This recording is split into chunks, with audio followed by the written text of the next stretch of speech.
په افغانستان کې زلزلې ولې ډېرې ویجاړۍ رامنځته کوي؟ ځمکلړزه څنګه او په کوم حالت کې رامنځته کیږي؟ خو زموږ هیواد بیا ولې او څنګه زلزلو ته مناسب ځای دی؟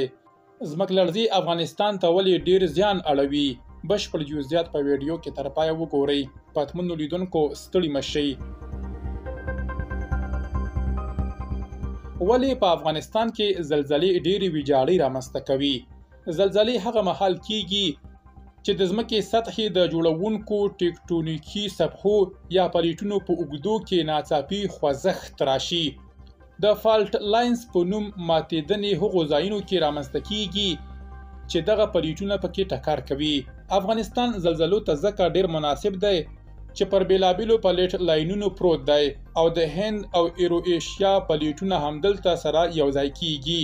په دې نقشه کې په افغانستان کې د زلزلو د پیښېدو کرښې ښکاري.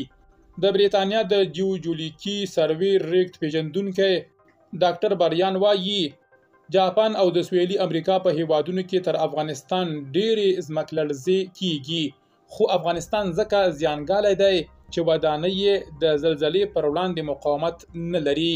نوموړی زیاتوي په افغانستان کې ودانۍ معمولا له خټینو خښتو او لرګیو څخه جوړیږي یا پکې کمزوري سیمټ کارول کیږي. د افغانستان په غرنیو سیمو کې له دې کبله هم په زلزلو کې ډېره ویجاړي اوړي چې ځمکښویدنې پکې پیښیږي.